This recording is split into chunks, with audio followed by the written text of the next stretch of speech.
Okay, सो 37.37 बार 0.37 बार। तो मुझे हटाना था मेरा डेसिमल पार्ट, इसीलिए मैंने ये सब्ट्रैक्शन किया दोनों नंबर्स का, क्योंकि यहाँ पे दोनों का सेम है डेसिमल पार्ट। पूरा हो जाने तो आपको समझ में आ जाएगा। और इस साइड में हम लोगों का आया 100x। हाँ यस आस्था। मैम आपने वो 100x minus x equals to 37.37 के बाद माइनस जो लिया है 0.37, तो वो कहाँ से आया? वो कहाँ से आया? ये यहाँ से आया, यहाँ कंसीडर किया है ना हम लोगों ने x इज इक्वल टू, एक मिनट। अच्छा, तो वो x है 0.37 बार। हाँ हाँ, ये इसे भूलना मत, x की वैल्यू भूलना मत। x के लिए मैंने क्या कंसीडर किया है? The number which is given to us, I have considered that number as x,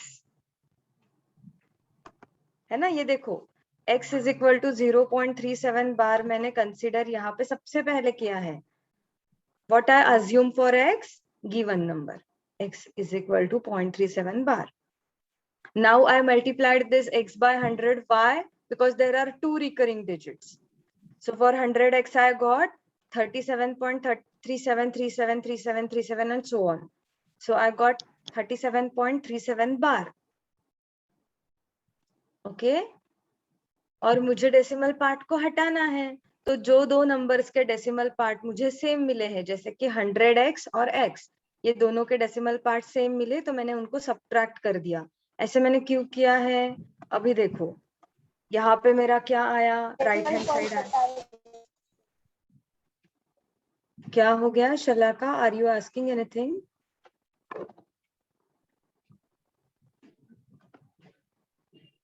okay, so यहाँ पे मेरा आया 100x माइनस x। सब लोगों ने linear equation in one variable सीखा है। ये 99x आया। नाउ आई वांट, तो x is equals to 37/99. yes, so have I got it in p by q form? Yes ma'am. और मेरा क्वेश्चन क्या था? मुझे p by q he, rational number जो मुझे यहाँ पे दिया है वो मुझे p by q के फॉर्म में ही लिखना है। ये मुझे रैशनल नंबर दिया था और ये मुझे p by q के फॉर्म में लिखना था, तो इसीलिए मुझे ये सब करना पड़ा। अगर आपको याद है कि मैंने कल के क्लास में बोला था डेसिमल फ्रैक्शन के बारे में, किसी को याद है डेसिमल फ्रैक्शन का मतलब मैंने क्या बताया था? हाँ मैम। याद है किसी को क्या बताया था मैंने? डेसिमल फ्रैक्शन का मतलब ये होता है, पढ़ा करो, जो ऐसी चीजें हैं जो समझ में नहीं आ रही है तुरंत पूछा करो। डेसिमल फ्रैक्शन के बारे में मैंने आप लोगों को बोला था, ऐसे फ्रैक्शंस जिनके डिनोमिनेटर जो होते हैं वो 10 की पावर में होते हैं।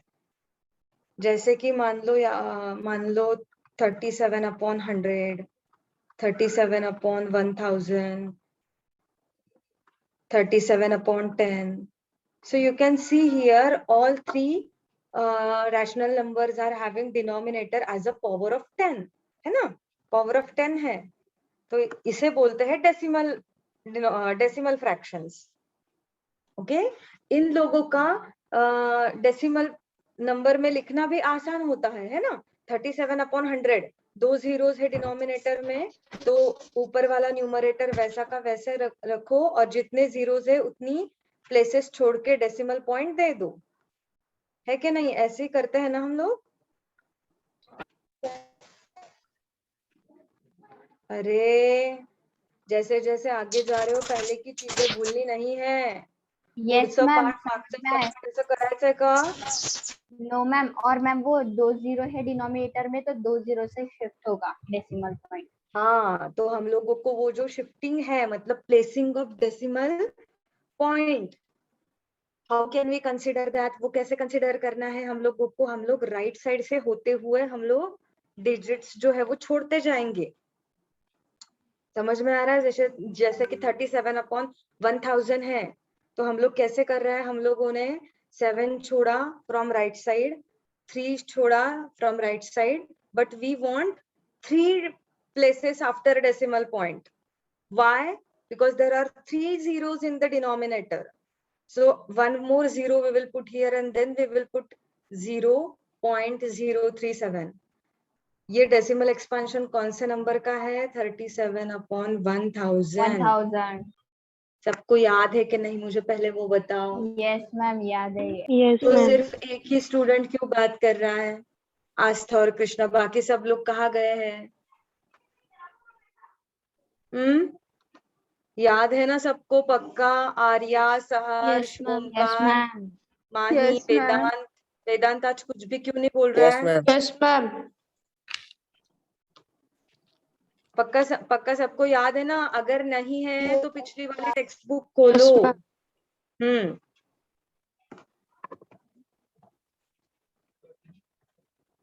ओके, तो ये ऐसे हम लोग तो इसे बोलते हैं डेसिमल फ्रैक्शन. सभी क्वेश्चंस हम लोगों को ऐसे ही फॉर्म में करने हैं जो मैंने नोट लिख के दिया था. Count the number of digits which are recurring and multiply accordingly. That is, if one recurring digit, then multiply by 10. एक ही रिकरिंग है तो एक ही जीरो आना चाहिए. तो एक ही जीरो है, ऐसा नंबर कौन सा है? 10. We are talking about powers of 10. Powers of 10 के बारे में ही हम लोग बात कर रहे हैं. क्यों? क्योंकि उनसे डील करना आसान होता है. जैसे कि मुझे बताओ, अभी आप लोगों को यहाँ पे 0.37 बार दिया था. ये जो क्वेश्चन नंबर 2 था, 0.37 बार दिया था. अगर 0.37 की वजह से सिर्फ 0.37 दिया रहता तो इसका आंसर आप क्या लिखते हैं? 37/100.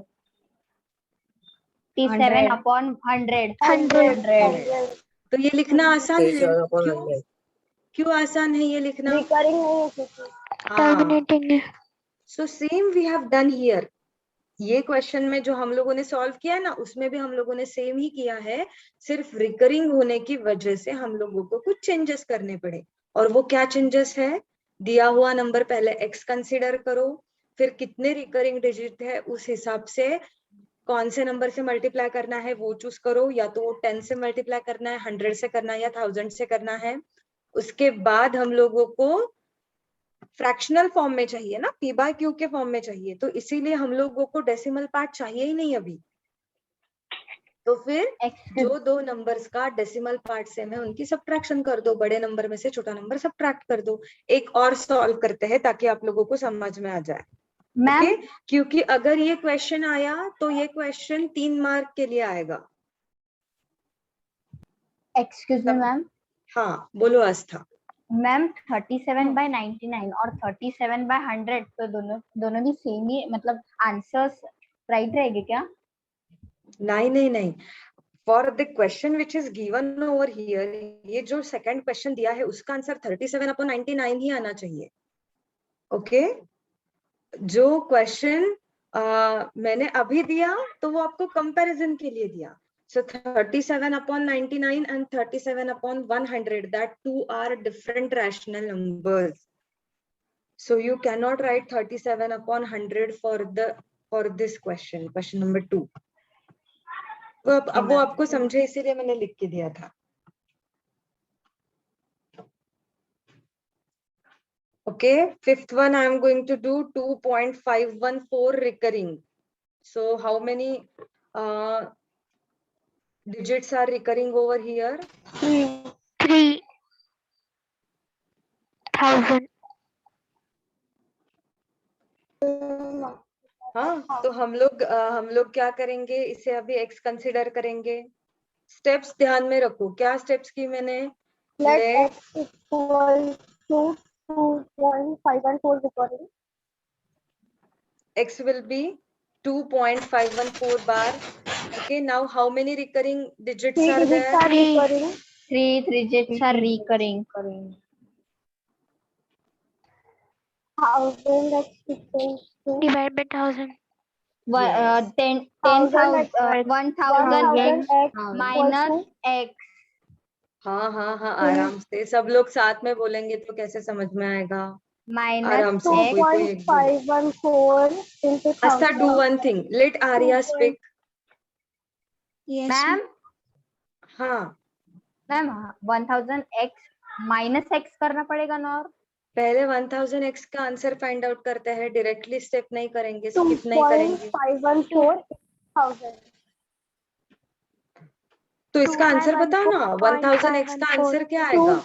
2514.514 is correct. Yes, ma'am. 2514.514 recurring. Okay. So let us do subtraction of these two. Why I am choosing these two? 2512. ये दोनों ही क्यों चूज कर रही हूँ लेकिन मैं, वो बताओ मुझे। मैम 100 मुझे 1000x माइनस x करना पड़ेगा क्यों? क्योंकि हमें 999 वैल्यू फाइंड करना। कौन बताएगा मुझे कि 1000x माइनस x ही क्यों करना है?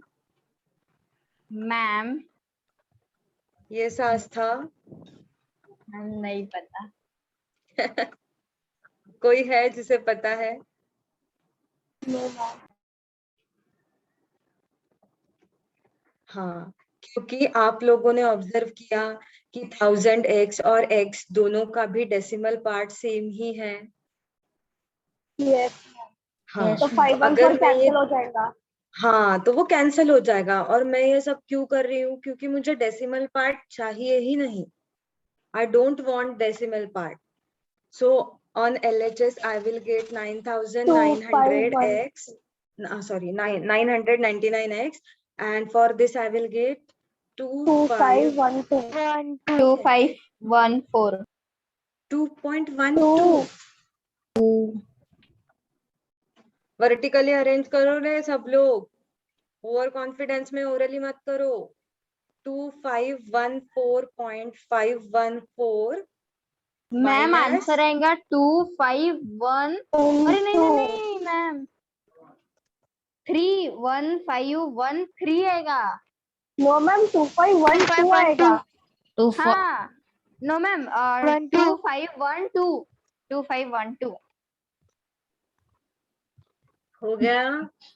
एक बात याद रखो, अगर ये मल्टीप्लिकेशन गलत हो गई तो आपका आंसर गलत हो जाएगा। इसका मतलब आपके रैशनल नंबर का न्यूमरेटर गलत हो जाएगा, और अगर न्यूमरेटर गलत है तो रैशनल नंबर ही गलत आएगा और पूरा क्वेश्चन रॉन्ग हो जाएगा। ओके, ये मैं 6-7 के बच्चों को भी नहीं बताती हूँ कि you should arrange the digits vertically while doing subtraction of decimal part, क्योंकि अभी आप 5th स्टैंडर्ड से डेसिमल की सब्ट्रैक्शन सीखते आ रहे हो, है ना? Yes ma'am. तो placing of the numbers is very important. Digits को कंसीडर मत करो, नहीं तो ऐसा हो जाएगा कि लंबे लंबे से प्रूफ आपको समझ में आते हैं और इतने छोटे छोटे सब्ट्रैक्शन में गलती कर देते हो। ऐसा नहीं होना चाहिए। So don't go orally. अभी मैं भी कभी ओरली करती नहीं हूँ ऐसे ऑपरेशन, अगर मैं कंफर्म नहीं हूँ किसी ऑपरेशन के बारे में। फिर मैंने क्या किया, एक्स को आइसोलेट कर दिया, अकेला रख दिया लेफ्ट हैंड साइड में, और मुझे रैशनल ये मिल गया मेरा।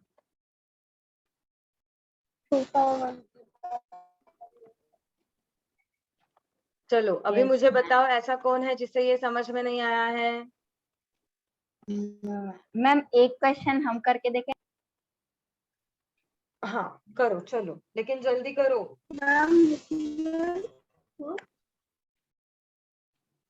कोई ऐसा है जिसे समझ में नहीं आ रहा है? तुरंत बताओ, चलो जल्दी से। आर्या, आर्या बेटा। मैम वो 999 वो कैसे आया? 1000 मायनस एक्स, फ्रॅक्शन मॅम एकदा परत व्हेरिएबल। सांगता का? हे कळलंय पण एकदा पक्क करायचंय. हाँ ठीक है सांगते। ओके, सब लोग ध्यान दो, एक मराठी में एक हिंदी में ऐसा समझाती हूँ, ठीक है? चलो, काय क्वेश्चन आहे?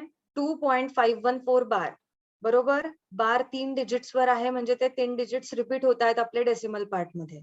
सो 2.514, 514 अँड सो ऑन. आपण काय केलंय, जो नंबर आपल्याला दिलाय डेसिमल नंबर, त्याला आपण एक्स कन्सिडर केलं. Let x is equal to this number. जसं मी इथे वरती नोट मध्ये लिहून दिलंय की आपल्याला डेसिमल पार्टचे डिजिट्स काउंट करायचे आहेत जे रिकरिंग डिजिट्स आहेत. ओके, तर मग ते आपण काउंट केले ते 3 होते. मग 3 आहेत तर आपल्याला 1000 नी मल्टिप्लाय करायचं. मग आपण 1000 नी मल्टिप्लाय केलं. 1000 नी आपण का मल्टिप्लाय करतोय ते पण लक्षात घ्या, कारण की आपल्याला पुढे जाऊन सबट्रॅक्शन करायची आहे. ज्या नंबरला आपण एक्स कन्सिडर केलाय तो नंबर आपल्याला सबट्रॅक्ट करायचा आहे पुढे जाऊन, कारण की आपल्याला डेसिमल पार्ट नको आहे, म्हणून आपल्याला सबट्रॅक्शन करायची आहे. So 1000x is equal to 2514.514 bar. Recurring जाणार नाहीये आपलं. 1000 नी मल्टिप्लाय केल्यावर आपलं रिकरिंग जाणार नाहीये, फक्त एक 514 एक सेट 514चा एक सेट तो आपला फक्त होल पार्ट मध्ये येणार आहे. तो आला इकडे 2514.514 बार. ओके, आता आपण 1000x मधून x सबट्रॅक्ट करणार आहोत का, कारण की आता या दोघांचा सुद्धा म्हणजे 1000x आणि x या दोघांचा पण डेसिमल पार्ट सेम आहे. आणि जर आपण सबट्रॅक्शन केलं तर आपल्याला होल नंबर मिळणार आहे. आपला जो डेसिमल नंबर आहे तो चालला जाईल, होल नंबर मिळणार आहे. म्हणून 1000x मायनस x केलं आपण आणि मग 2514 मायनस 514 बार मायनस 2.514 बार. हा जो क्वेश्चन होता ना, क्वेश्चन नंबर 2, याच्यामध्ये मुळातच होल पार्ट 0 होता, म्हणून सबट्रॅक्शन करताना होल पार्ट मध्ये फरक पडला नाही. पण इथे तसं नाहीये. इथे आपल्याला होल पार्ट मध्ये 2 आहे, दोन्ही पण होल पार्ट आपले नॉन झिरो आहेत. ही गोष्ट लक्षात ठेवा, ओरली करायला जायचं नाही आहे. Arrange them vertically and do the subtraction. Yes म्हणून मॅम. आपण काय केलं, 1000x मायनस x 2514.514 बार मायनस 2.514 बार. दोन्ही पण डेसिमल पार्ट सेम असल्यामुळे ते 0 झाले. आणि 2514 2514 मायनस 2 किती झाले, 2512. तर तो आपल्याला नंबर मिळाला. So you can see Ma'am? Here. हा Ma'am, I have solved third one. Ma'am, I have solved one. Third one means Sir, 3.17. 3.17 bar. Sir, बर. ma'am दाखवू? Ma'am, I have solved first one. Fourth one solve केलं. बरं ठीक आहे, दाखवू नका, मी direct answer सांगते तुम्हाला. ते आन्सर तुमचा आलाय का नाही ते बघा. ओके, Ma'am, 314/99 आला आन्सर. बरं चला बघूया आपण. बरं आधी हे समजलं का Aditi? Yes ma'am. Yes ma'am. Yes, ma'am. समजलं समजलं. सगळ्यांना? Yes ma'am. Yes, ma'am. Yes, ma'am. Yes ma'am.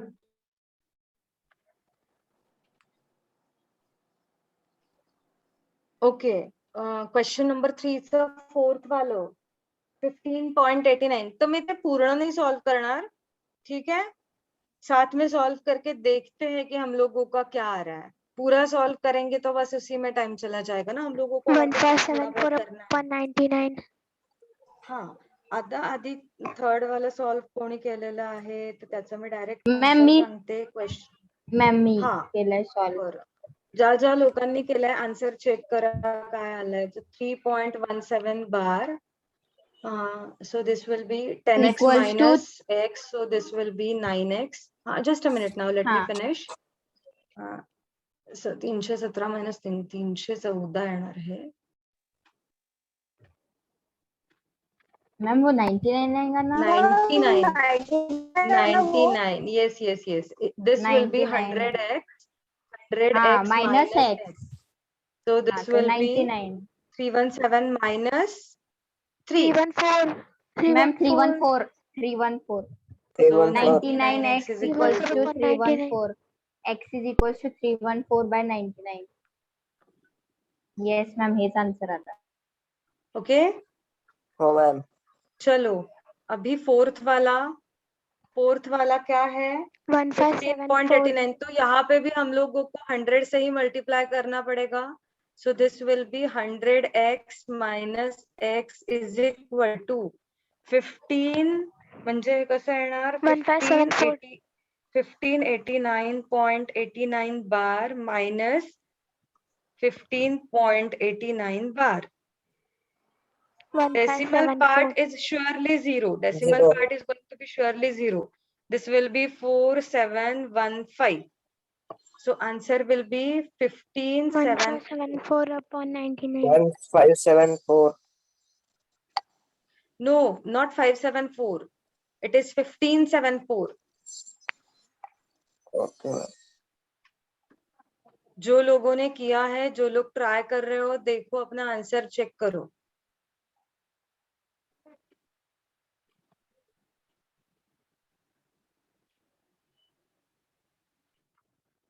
Three 314 upon 99. Here 1574 upon 99. मैं सही हूँ गलत हूँ बताओ जल्दी. Right. Right. अनघा समझ लो का बेटा. हाँ हाँ हाँ ठीक है. मैम मैम काहीच नाही. What? नो मॅम काहीच नाही. मला वाटलं डाऊट आहे पण चला clear. Okay. So I hope that all 17 students have understood this. कोणाला Yes, काय ma'am. नाही समजलं तर पटकन विचारा. And third one. Third one नाही समजलं. 3.17 bar. 2 digits are recurring. That's why we are multiplying x. X काय consider करायचं आहे? हा जो दिलेला नंबर आहे हा x consider करायचा आहे आपल्याला. Let x is equal to this. आणि 70. मग 100 नी मल्टिप्लाय करणार आपण. मागे ज्या दोन समला जी प्रोसिजर केली ना ती सेम प्रोसिजर आपण करणार आहे इथे. Okay, those who are writing, write down fast, and those who have done, tell me one thing. How many of you have remember the procedure of long division for finding square root of any number? I. Prime factors काढायचे. Yes, ma'am. Huh? Long division. Long division. You have learned this, I think so, in the 8th standard. 8.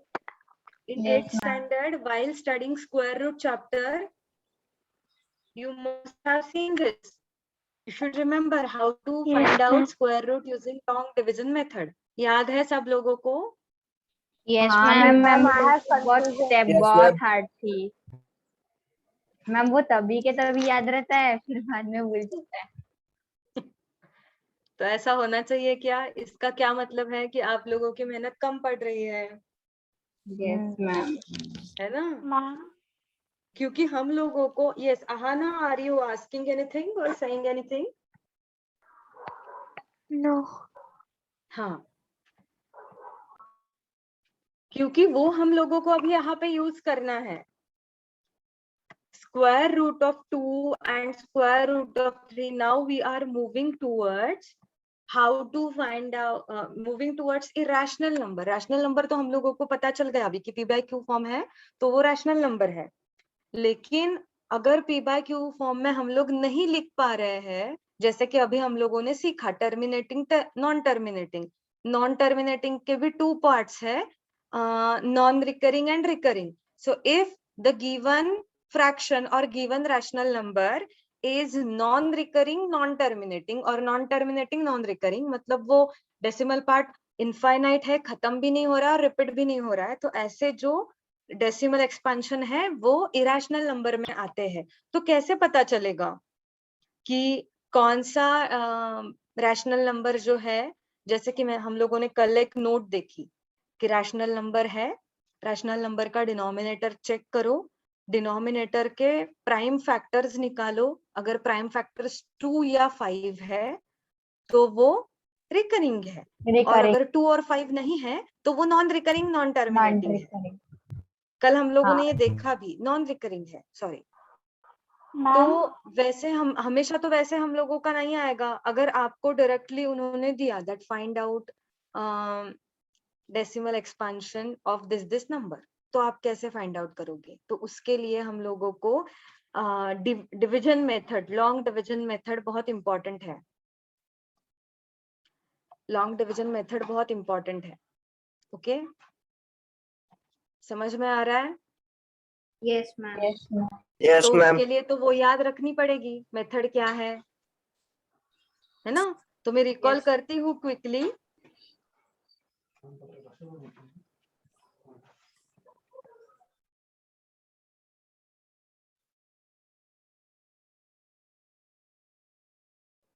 Okay हाँ sorry sorry sorry, यहाँ पे 317 चाहिए। हाँ यहाँ पे मैंने गलती की है, ये देखो यहाँ पे सभी जगह पे गलती हुई है और किसी के ध्यान में भी नहीं आया है।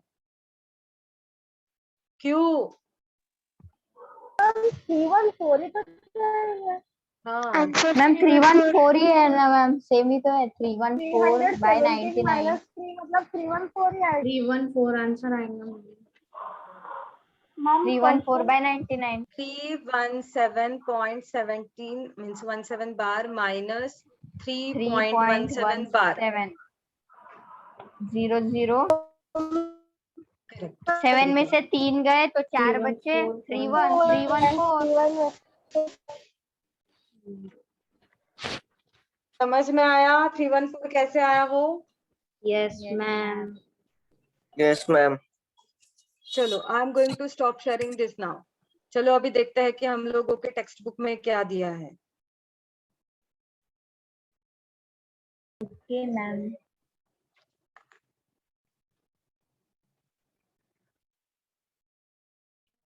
ओके ये देखो, √2 and √3 shown on the number line that are not rational numbers. Why they are not rational numbers? Because once you find their decimal expansion, you will get to know that the decimal expansion is non-recurring as well as non-terminating. अगर आपने इसका decimal expansion निकालने की कोशिश की तो आपको समझ में आएगा कि वो नॉन रिकरिंग और नॉन टर्मिनेटिंग है। ये सभी चीजें आपके बुक में दी है, ये मैं लिखवाऊंगी नहीं वापस से आपको, लेकिन ये इम्पोर्टेंट है। ओके ये इम्पोर्टेंट है, तो ये थोड़ा सा ध्यान में रखो। इसके बाद जो प्रूफ है वो भी इम्पोर्टेंट है, वो मैं सिर्फ यहाँ पे एक्सप्लेन करूंगी क्योंकि लिखने में बहुत ज्यादा टाइम जाता है। ओके अगर कुछ लगता है कि ये लिखना जरूरी है तो वो मैं लिखूंगी।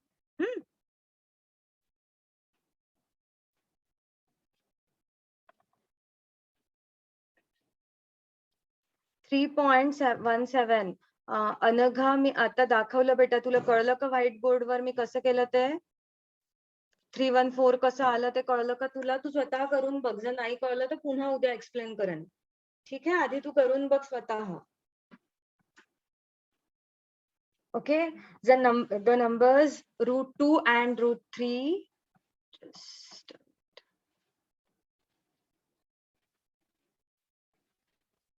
numbers √2 and √3 shown on the number line are not rational numbers, means they are irrational number. ऐसे जो भी नंबर जो रैशनल नहीं है वो इरेशनल ही होते हैं। तो ये हम लोगों ने कैसे दिखाया है नंबर लाइन पे? OA 1 यूनिट का हम लोगों ने यहाँ पे डिस्टेंस लिया है। सबको रियल नंबर लाइन पता है कैसे दिखती है। Okay middle point is 0, right side positive numbers, left side negative numbers. तो OA का हम लोगों ने हाँ तो A पॉइंट दिया 1 पे, उसके बाद यहाँ पे 2 और 3 दोनों भी मार्क किए हैं।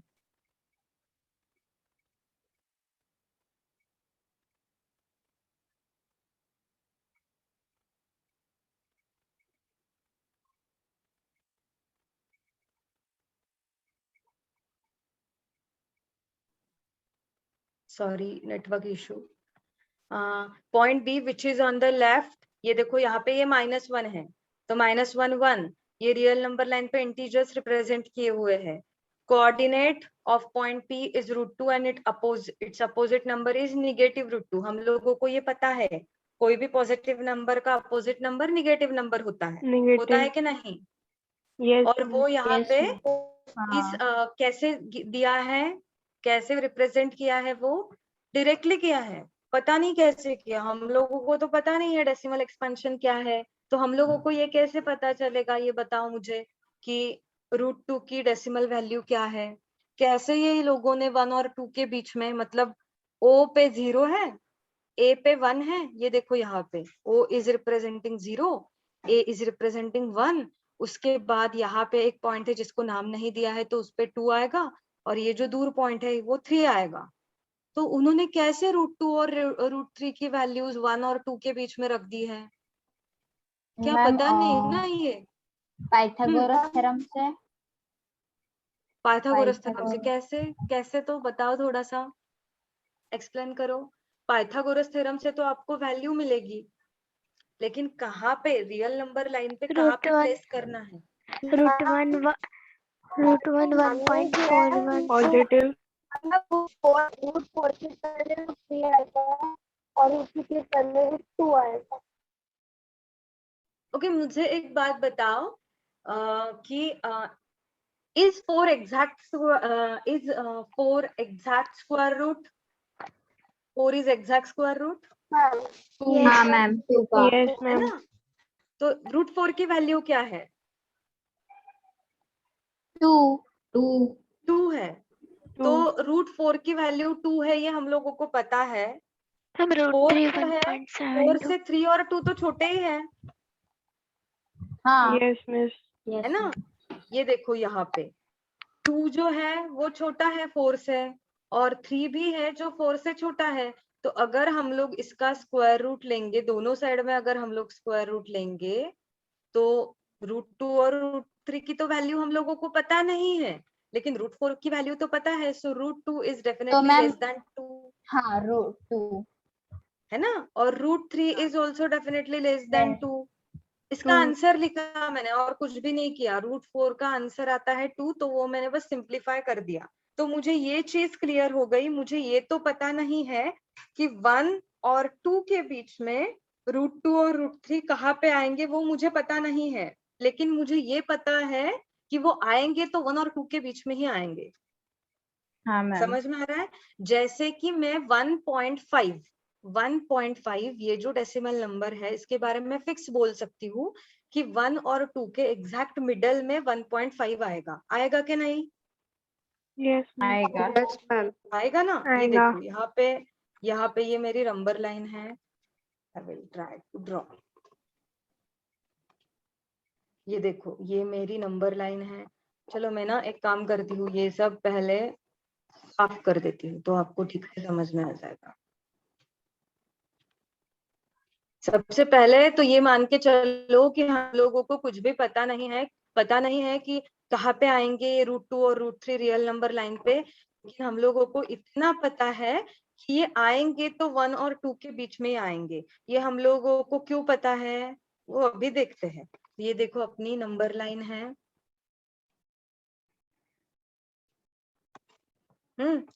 यहाँ पे हम लोगों ने रखा 0 और यहाँ पे 1, और यहाँ पे फिलहाल के लिए जब तक अच्छे से समझता नहीं है, हम लोग सिर्फ डील करेंगे पॉजिटिव पार्ट के साथ, पॉजिटिव नंबर्स के साथ।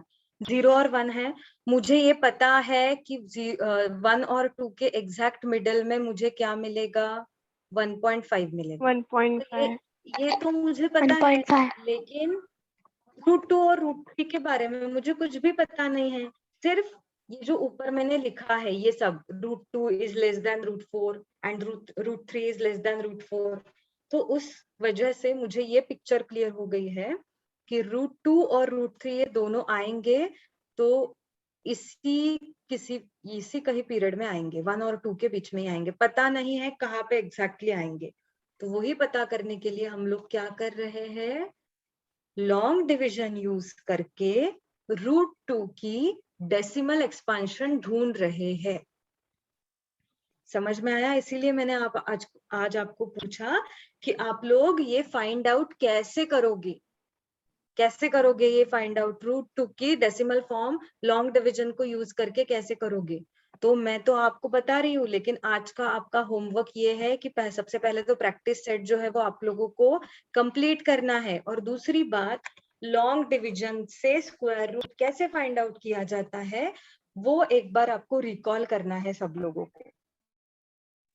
यस समझ में मैम आ मेरे रहा है? पास क्योंकि है। मैं तो पढ़ाऊंगी यहाँ पे, लेकिन जब तक वो पहला वाला कंसेप्ट आप ठीक से खुद से नहीं पढ़ते, पूरा कंसेप्ट पढ़ाने के लिए हम लोगों के पास टाइम नहीं है।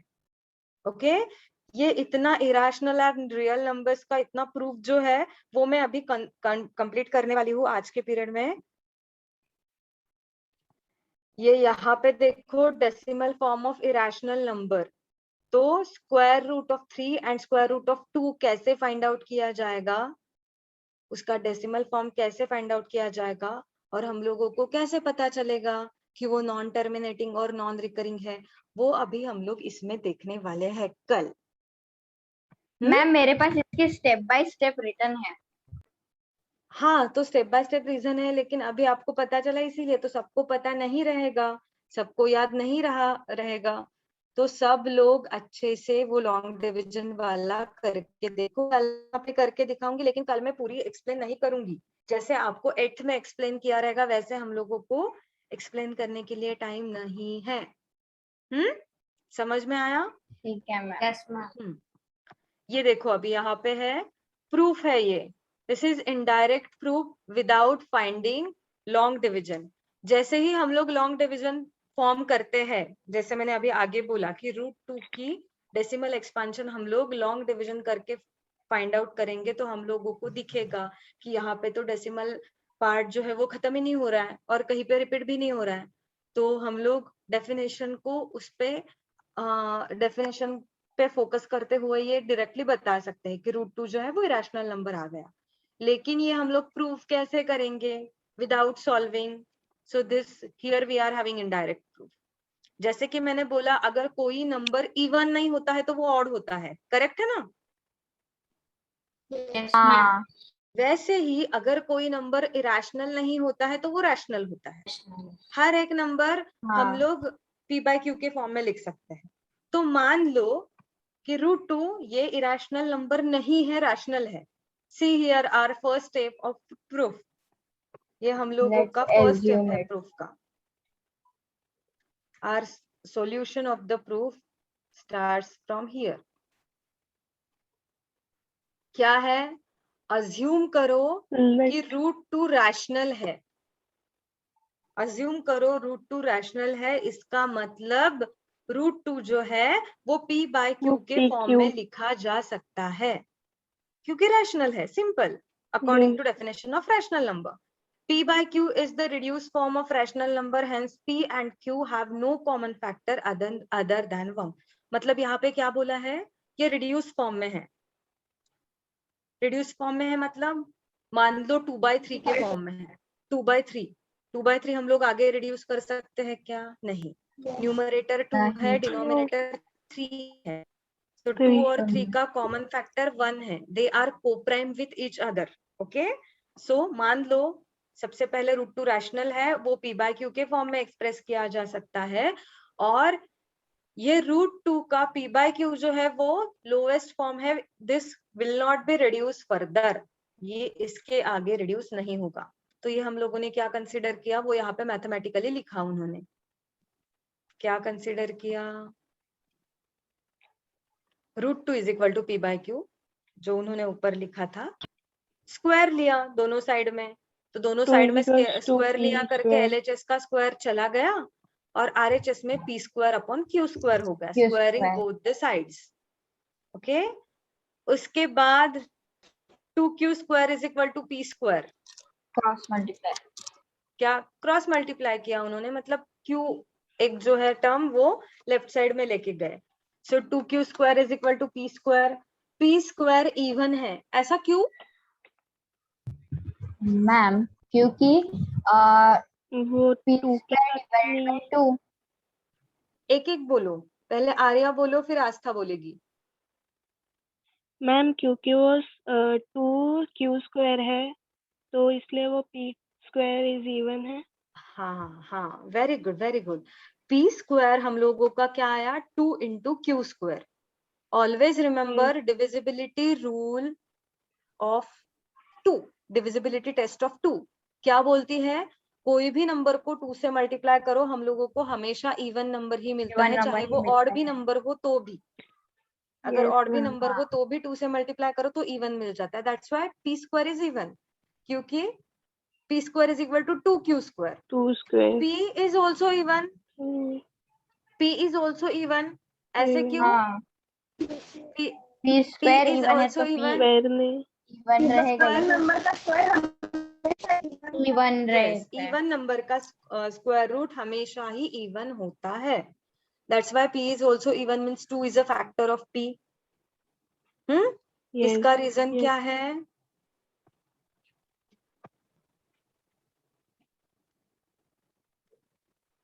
Square root of even number is always even।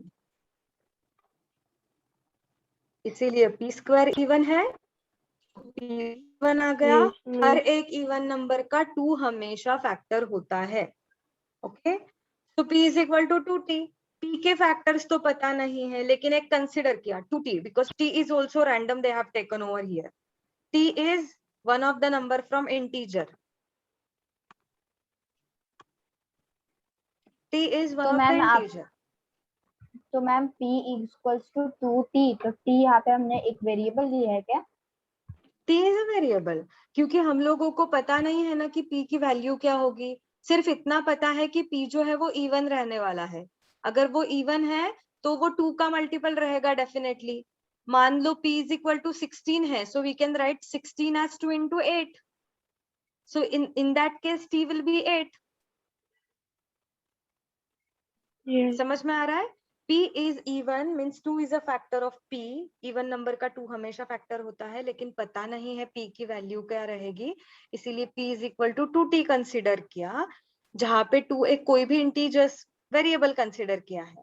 Square किया तो हम लोगों को मिल गया p square is equal to 4t square. यहाँ पे हम लोगों को ऊपर क्या मिला था, अंडरलाइन 2 करती हूँ यहाँ पे, ये देखो यहाँ पे क्या मिला था, q square p is square equal equals to to p 2q square. Square, और यहाँ पे मिला p square is equal to 4t square. तो दोनों में p स्क्वायर कॉमन है करके p स्क्वायर यहाँ पे 2q square is equal to 4t square आ गया। कंपेयरिंग दिस एंड दिस, 2 का square. Yes, ma'am. प्रूफ है,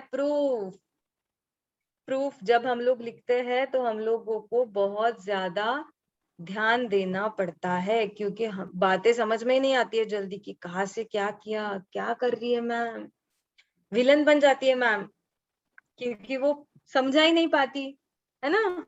ये देखो, ये 1 है, ये रोमन 2 है, नंबरिंग दिया मैंने, और ये 1 रोमन 1 और रोमन 2 मैंने कंपेयर किया। अब काम करते हैं हम लोग, यहाँ पे इसको सीधे वाले नंबर देते हैं 1 और 2। तो मैंने 1 और 2 कंपेयर कर दिया और मुझे ये मिल गया 2q square is equal to 4t square. 4t p square. Square common है ना, दोनों की एक साइड कॉमन है, तो दूसरी वाली साइड दोनों की कंपेयर हो गई, तो यहाँ पे हम लोगों को q स्क्वायर की वैल्यू मिल गई। q स्क्वायर की वैल्यू मिल गई, वो भी हम लोगों को इवन ही मिली है।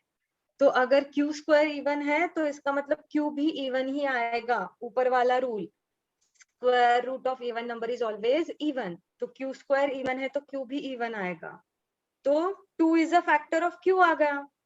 तो यहाँ पे ऊपर देखो हम लोगों ने क्या लिखा है, यहाँ पे उन्होंने क्या लिखा है कि p इज इवन, तो 2p का भी फैक्टर आएगा, और q भी इवन आ गया तो 2q का भी फैक्टर आएगा। लेकिन ऊपर हम लोगों ने क्या कंसिडर किया है, यहाँ पे ऊपर, ओ माय गॉड, यहाँ पे हम लोगों ने क्या कंसिडर किया है, ये देखो, p by q is in reduced form of rational number, hence p by Hence q p have and no common factor other than 1। लेकिन जो भी हम लोगों ने प्रूव किया उससे क्या पता चला हम लोगों को, वहां पे 2 भी आ गया जो दोनों को कॉमन फैक्टर आया। तो क्या ये सही हो सकता है? नहीं। तो इसका मतलब जो हम लोगों ने ओरिजिनली अजम्पशन किया था कि √2 एक रैशनल नंबर है, वो ही गलत हो गया हम लोगों का, क्योंकि अगर √2 हम लोगों ने रैशनल कंसीडर किया तो नीचे की सारी चीजें सॉल्व करने के बाद हम लोगों को p by q में और एक कॉमन फैक्टर नजर आता है, वो आता है 2, which is contradictory part, and that's why p by q cannot be rational number, where it is p by q is irrational. equal to √2, and that's why √2 is irrational number। मुझे पता Yes, है कि ma'am. बहुत heavy हो गया है, तो यही पे छोड़ देते हैं। सबके टेक्स्ट बुक है, ट्राई करो कि ये प्रूफ फिर से पढ़े, कल हम लोग ये ठीक से लिखेंगे, यस पूरा रिकॉल करेंगे, टेंशन लेने की जरूरत नहीं है, नहीं समझा है तो समझ में आ जाएगा। ओके? Yes ma'am. हाँ, मुझे पता है पहले पहले समझ में नहीं आता है, ऐसे लगता है कि मैम ये कहाँ से ले रही है, कुछ चीजें तो याद में ही नहीं आती है कि p स्क्वायर इवन है तो p इवन आएगा, है ना। तो ये सब चीजें हम लोगों ने सीखी है, सिर्फ हम लोग यहाँ पे अप्लाई कर रहे हैं। तो वो अप्लाई करना थोड़ा सा हार्ड हो जाता है। चलो अगर 1 मिनट के लिए कैमरा ऑन कर सकते हो तो करो। आज Yes, स्कूल ma'am, नहीं कर थी दिया। तो डेटा बचा रहेगा। मैम किया कैमरा ऑन। हाँ चलो अटेंडेंस इन 1 मिनट। सब लोगों को आ रहा है ना समझ में? Yes Yes, ma'am. ma'am. Anagha Ma'am. Present ही दो बेटा। Anagha, present ma'am. आहाना, आस्था, present ma'am. Aditi, present ma'am. आराधना, present ma'am. Arya, Present, ma'am. Shivam, Present, ma'am. शलाका, प्रेजेंट मैम। वेदांत, Present, ma'am. माही, 2 मिनिट आले ना संपत आलं. झालं. माही, ओंकार, Present, ma'am. Parineeta,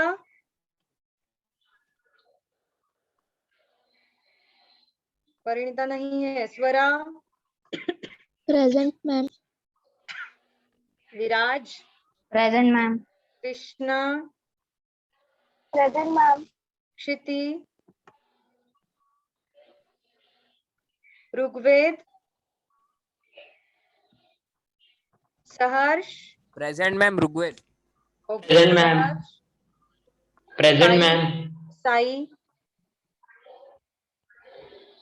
Shravasti. Yes ma'am. Okay. So Parinita and Sai were absent. Parinita, Sai and Kshiti. Okay. So that's it for today. Tomorrow we will Yes. recall this root 2 Yes, वाला ma'am. question. और कल जैसे मैंने बोला long division वाला एक बार recall करो ताकि जब मैं समझाऊंगी तो समझ में आएगा अच्छे से. ठीक है? Yes ma'am. Ma'am Mahi present. Bye ma'am. Thank you ma'am. नहीं. I have put your present बेटा. Bye ma'am. Thank you ma'am. Bye all. Bye, ma'am. Thank you. Good day.